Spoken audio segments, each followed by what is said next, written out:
Bom, pessoal, bom dia.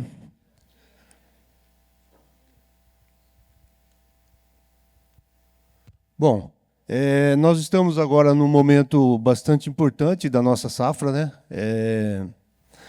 Metade da safra aproximadamente, e é um momento também onde a gente faz os nossos planejamentos, né, de manutenção para a próxima safra.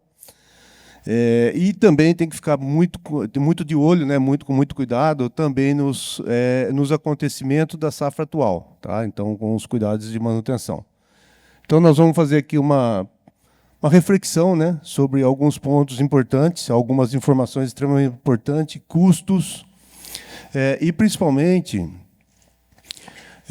a condição dos nossos PCMs, né, que são uma equipe extremamente importante dentro do nosso dia a dia, nas indústrias, e que fazem com que a gente tome decisões mais assertivas, né? Então, a gente precisa ter nessa equipe não um pessoal que vai juntar as informações e fazer relatório, mas sim um pessoal que nos auxilia profundamente com conhecimentos, né? E traga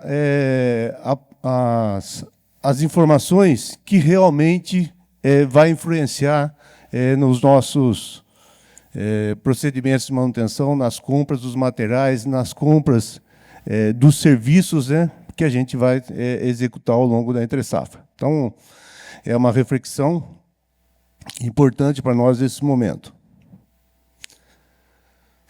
Também, para a gente começar a nossa conversa, né, eu acho que a gente precisa conhecer um pouquinho das características do nosso setor, né, que a gente tem margens extremamente apertadas, né, do nosso setor, ganhos em escala, então a gente precisa produzir muito para que a gente possa ter realmente receita e resultados operacionais bons, custos extremamente elevados, né, com a demanda intensiva de capital, e a manutenção industrial normalmente consome uma parcela muito grande, né, do nosso orçamento operacional, em torno de 30% a 40%, de uma forma geral, nas nossas unidades.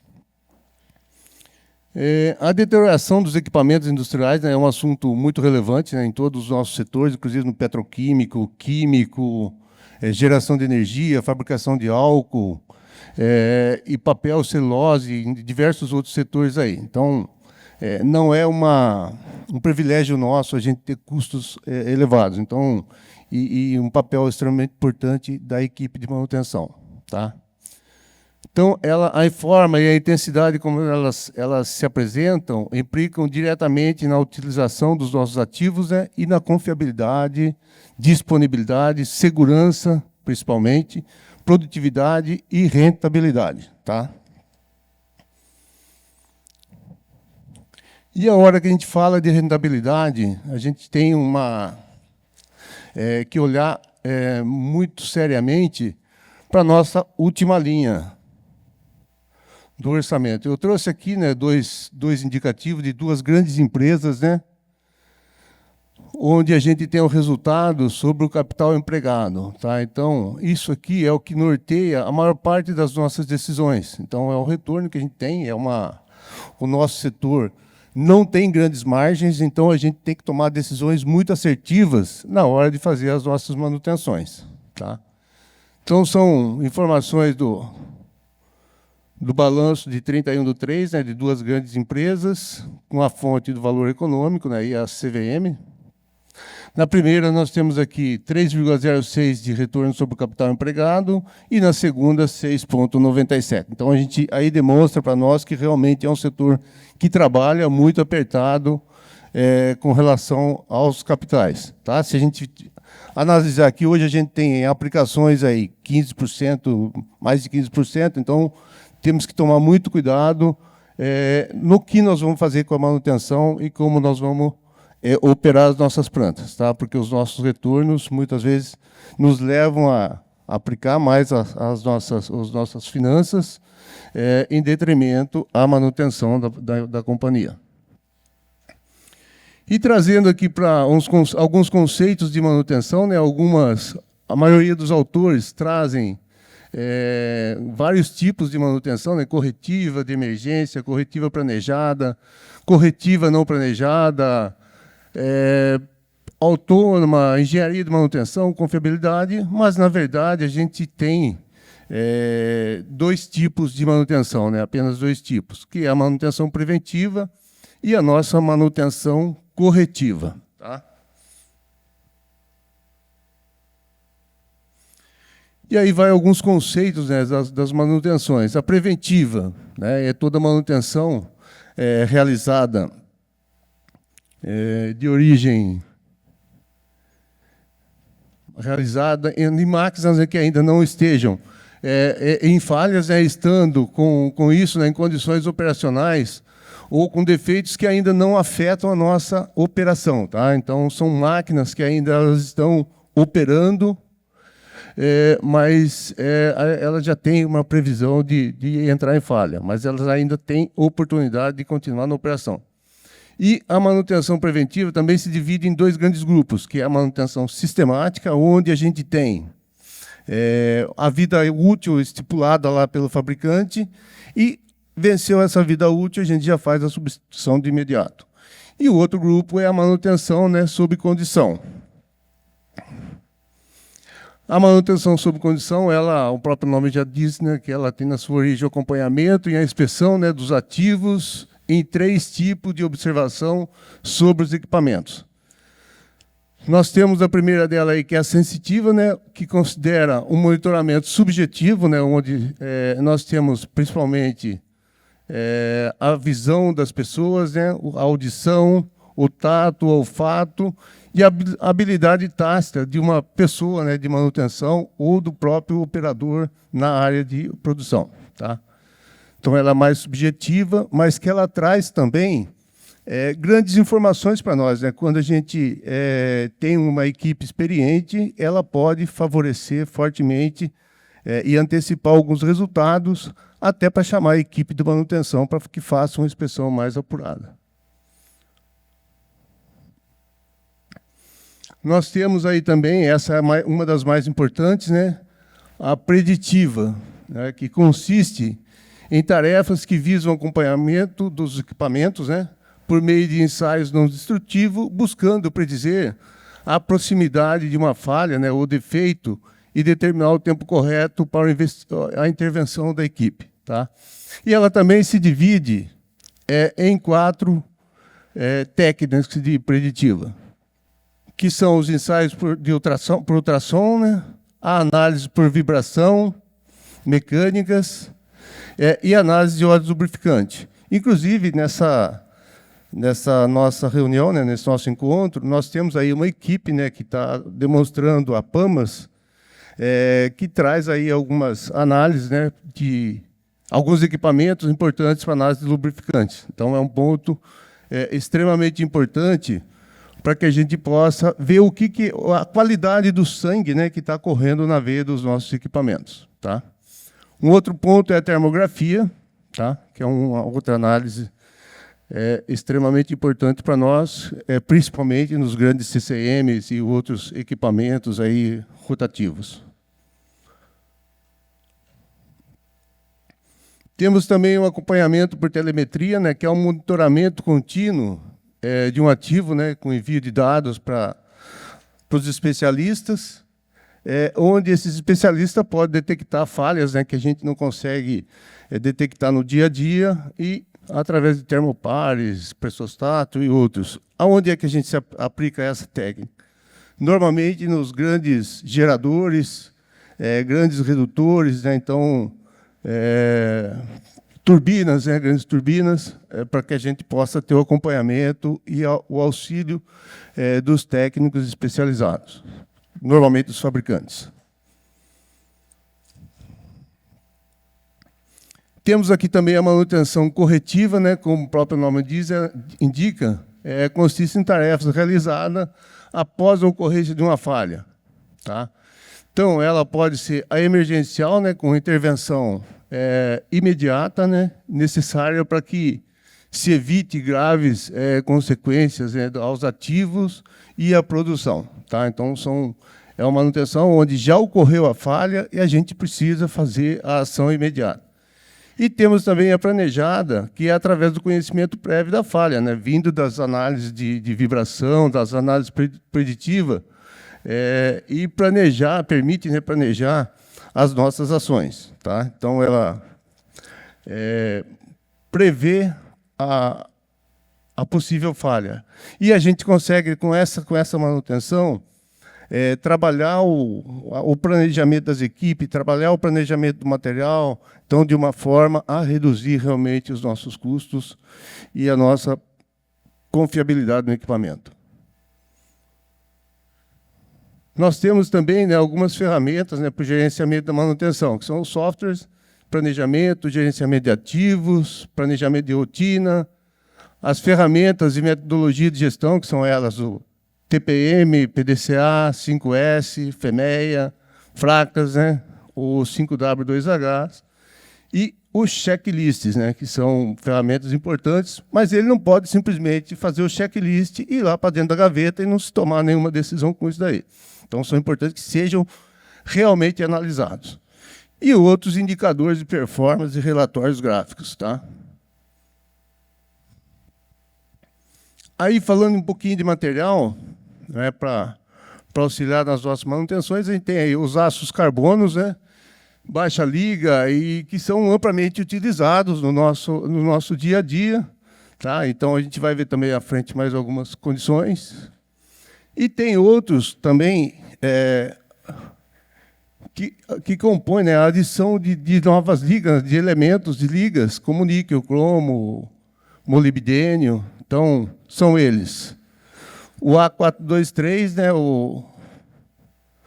e o VBR. Tá? Então, são algumas novas ligas que estão aí no mercado e que nos auxiliam no uso da manutenção. Então, nós temos aí algumas diferenças e algumas orientações, né, o SAI 1010, que são aplicados em caldeiras, evaporadores, condução de gases, aquecedores. O 423, que também é uma liga, né, lá um baixo carbono, aqui uma liga. E esses aqui vamos falar, com maior aplicação também em caldeiras, evaporadores, condução de gases, aquecedores e outros mais aí. E o VBR, que é uma liga mais recente, né, que também na mesma linha do 423, eles são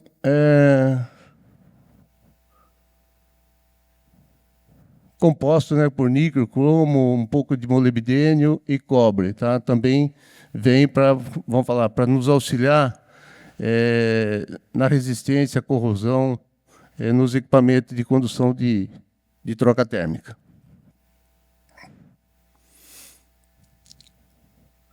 Os austeríticos, também a gente tem os aços da série 300, né, que são a família com maior número de ligas e variedades, né, de aplicação nas nossas indústrias. Tá?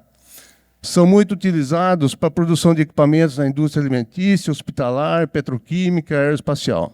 Tá? Normalmente, eles possuem em torno de 16%, né, 16%, até um pouco mais de cromo, níquel, e pode ser também adicionado diversos outros materiais, né, outras ligas, como molibdênio, nióbio e titânio. Tá? Exemplos, né, são de aplicação. O 304, principalmente nos aquecedores, né, caixas de evaporação, cozedores, dutos, lavadores de gases, né, sendo o 304 mais comercial aí com a gente, os mais conhecidos. Tá? E temos aqui as ligas, né, a composição química deles. Né? Então, o 304, ele não tem o molibdênio, já o 316, ele já, além dos materiais, dos outros componentes que tem no 304, ele apresenta o molibdênio na sua composição. Tá? E é um fator extremamente importante na questão da corrosão. Temos também os ferríticos, tá? Que hoje são amplamente aplicados. Né? A gente tem uma grande gama de aplicação dos ferríticos nas nossas manutenções, e são os da série 400. e que traz também um bom benefício na questão de custos. E essa relação de custo, além da relação de custo, eles são melhores condutores para transferência de calor que os austeníticos. Tá? Então, hoje vem sendo amplamente utilizado, né, dentro das nossas aplicações de manutenção. Temos o 439 nessa linha, que é um dos nossos, da série 400, e o 444. Tá? O 439, normalmente, ele é mais indicado para as primeiras caixas de evaporação. Tá? E o 44, mais também na evaporação, condensadores, pré-ars de caldeiras, principalmente porque ele tem a presença do molibdênio, e que ele tem uma característica de ser mais resistente à corrosão, por fresta, por solda e outros mais aí. Tá? Principalmente aos ataques, né, com enxofre e cloreto. Tá? Então, e hoje, a gente, com o advento da cana integral, né, a gente tem a presença muito forte de enxofres e principalmente cloretos. Aqui também a composição dos nossos, da série 400. Como eu havia falado, nós temos aqui a presença do molibdênio. Temos também algumas orientações para uso, né? O mais popular é o 304, que vai nos reatores, colunas, destilação, trocadores e condensadores. E o da série 316, que vai principalmente em coluna A, que é onde você tem mais a presença dos enxofres e outros componentes. E as demais colunas a gente pode estar trabalhando aí com o 304. E o 404, que é o ferrítico, né? Que com a presença do molibdênio ele vem sendo amplamente também aplicado nos pré-ars de caldeira, né, nos trocadores de calor de caldeira. E muito resistente, né, da mesma linha que o 316, ao enxofre e ao cloreto. Aqui a gente vê alguns cuidados, né, inspeções que são necessárias. Né, então, e mais o uso de alguns insumos que vai permitir que a gente tenha menos ataque nas nossas tubulações. Principalmente aqui nas redes de vapores, né, de V1, V2, onde a gente tem a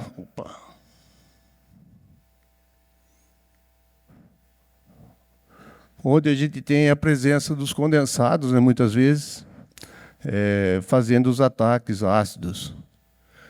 Um outro ponto importante são as nossas purgas, né? A gente tem que tomar uma série de cuidados com eles também, porque eles podem causar entupimento, possíveis borras, e além do risco, né, ela vai fazer com que essa água fique, principalmente no fundo das tubulações, e vai prejudicar a nossa operação, tá? Aumentando a corrosão.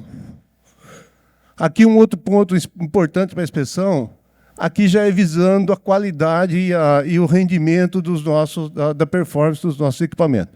Muitas vezes a gente tem a equipe lá fazendo a operação e não são observados cuidados básicos para limpeza. Tá? Aqui é uma inspeção de um D-Super. Tá? Então, identificada a presença de trincas, né? E com possível risco de quebra e atingir uma turbina, uma válvula e causar um acidente.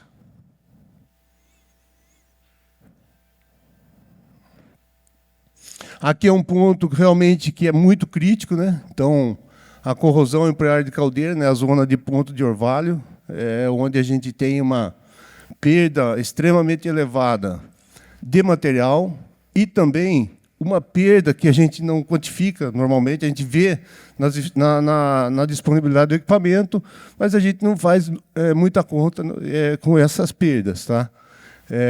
De capacidade de produção dos nossos equipamentos. Então, a gente vê aqui, ó, corrosão extremamente elevada, né? E que vai, com certeza, minar a eficiência dos nossos equipamentos. Mais uma foto aqui, né, de um pré-ar de caldeira. E aqui a gente começa a fazer uso das ferramentas, né, de inspeção e das informações de inspeção para tomada de decisão. Tá, nós temos aqui a espessura nominal do equipamento, um relatório, né, com o padrão do equipamento, a espessura mínima e a espessura no final, né, que vai conduzir a nossa tomada de decisão. E, com base naquelas informações, nos permite tomar decisão de manutenção onde não necessariamente a gente vai trocar toda a parede de uma caldeira ou toda o equipamento. Então, a gente permite, com essas informações, decisão que vão reduzir custo e garantir a performance dos nossos equipamentos.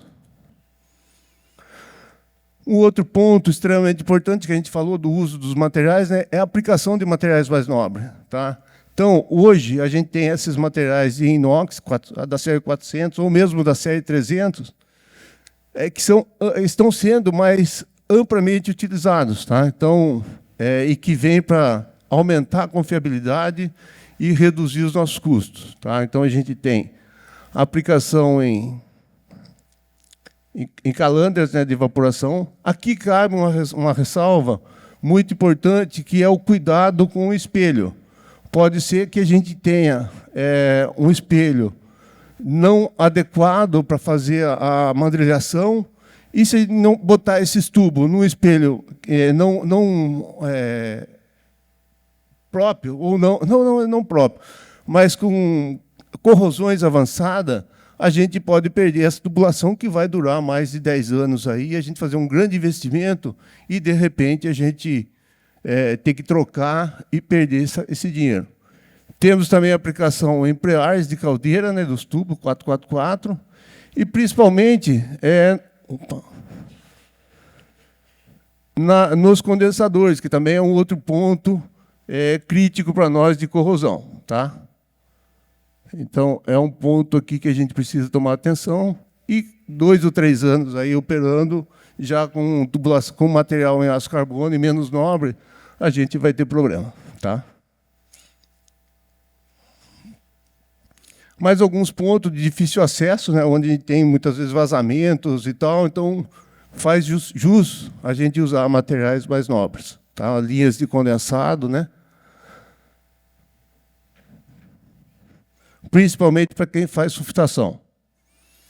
E aqui a gente tem um comparativo de custos, né? A gente fala muitas vezes, vou botar inox, botar um material mais nobre, e vai ficar muito caro. Tá? Mas a hora que a gente analisa ao longo dos anos, faz o comparativo, a gente vai ver que não é tão significativo assim. A diferença dos preços. Além de você ter a disponibilidade, né, aumentada, e você vai ter uma performance melhor, inclusive financeiro e com o compromisso de entrega dos nossos produtos para os nossos clientes. Tá? Então, nesse comparativo, a gente precisa ter atenção, né, na aplicação, pois a presença de cloretos e enxofre interfere fortemente na vida útil do equipamento. Nós estamos falando principalmente aqui do 304 e do 444. Tá? Aqui nós pegamos uma comparação do 1008 e 1010 e comparamos com os diversos tipos de materiais. Então, com o VBR, ele tem 2,6 a maior de custo, porém, 5 anos, em torno de 5 anos de vida útil. Já com o 304, nós temos 3,4% de aumento de custo na instalação, porém, a gente vai trabalhar 9, 10 anos ou até mais. E no 444, acima de 10 anos, com 15,9% de custo a maior, tá, na instalação.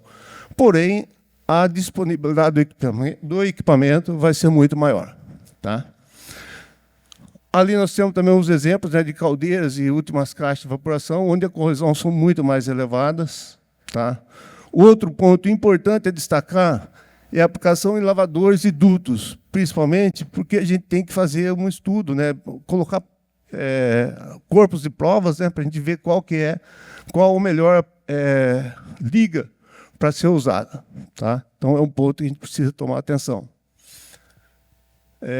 Não foram considerados na avaliação, né, nessa avaliação aqui, os lucros cessantes devido à parada ou quebra do equipamento, tá? Queda de rendimento. Então, são pontos que, na hora da tomada de decisão, muitas vezes a gente leva em consideração somente o preço, tá? E a gente não faz uma análise completa do investimento e da performance. Então, para concluir, a gente tem aqui, né, que o PCM e materiais, né, no período de safra, os PCMs nossos, que é um ponto de apoio extremamente importante, vai facilitar nas aberturas, né, de notas de manutenção, definir e priorizar os trabalhos das equipes, planejamento da equipe, providenciar material e executar os trabalhos antes de entrar em falha. Tá? Então, vai fazer análise de todas aquelas informações que estão chegando e vai trazer para nós que vamos tomar as decisões os pontos melhores e o melhor prazo e custo para executar o trabalho. Tá? No período de entre-safra, como nós falamos no início da nossa conversa, estou apanhando aqui, vai permitir, né, que a gente tenha evidências, né, bastante consistentes para a tomada do investimento, ou para aprovar o investimento, compra antecipada de materiais, negociação e compra dos trabalhos para execução antecipada, permitindo menores custos, e também analisar com maior profundidade o tamanho da intervenção e quando será mais apropriado a gente fazer essa intervenção. E os materiais, né, com melhor qualidade, ele vai consolidar a disponibilidade dos nossos equipamentos e vai proporcionar maior aproveitamento, né, dos nossos processos e também a redução dos custos nas nossas operações. Então, acho que a gente, na hora de uma tomada de decisão, precisa ter todas essas informações na nossa mão para que a gente tome uma decisão mais assertiva e que traga realmente a rentabilidade para dentro das nossas unidades. Então, é um pouco disso aí que eu queria trazer para vocês. Agradeço aí.